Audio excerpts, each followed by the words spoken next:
আজকে আমি আমার গার্লফ্রেন্ডের সাথে দেখা করতে যাবো বলে আমি এগুলো কি করলাম। হ্যাঁ চলো তোমাদের কাছে গল্পটা আমি শুরু থেকে বলি।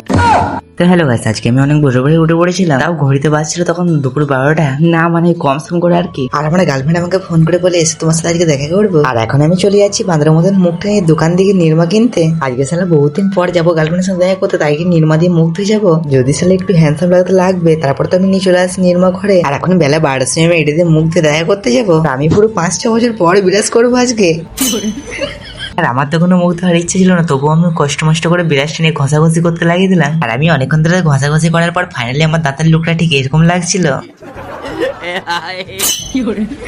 আর আমার দাঁত মাজা তো হয়ে গেছে, এবার আমি আমার গার্লফ্রেন্ডকে চিঠি লিখবো একটা। তার জন্য আমি একটা খাতার একটা পেন নিয়ে চলে আসি আমার রুমে। না মানে তোমরা আমার এটা স্টুডিও বলতে পারো। আর এখন লিখবো আমি সাদা পাতার এই গাদা গাদা শায়রি। তারপর আর আমি বেশি দেরি না করে লিখতে লেগে পড়লাম। তারপর আমি বসে বসে এপাশ ওপাশ করে করে একটা শায়রি লিখে দিলাম। আর আমার শায়রিগুলো তোমাদেরকে দেখালাম না, হলে তোমরা আমার প্রেমে পড়ে যাবে। আর আমার শায়রি লেখা হয়ে যাওয়ার পর আমি বসে বললাম ভিডিও এডিট করতে। চলো এখন আমি বসে বসে ভিডিও এডিট করি। আর তোমরা যদি আমার ভিডিওটা এতটা পর্যন্ত দেখে দেখো, তাহলে একটা লাইক করে দিও। আর ভিডিওটা যদি ভালো লাগে তাহলে একটা মিষ্টি করে কমেন্ট করে দিয়ে যেও। তোমাদের সঙ্গে দেখা হচ্ছে নতুন কোনো ভিডিও, ততক্ষণ জন্য বাই বাই।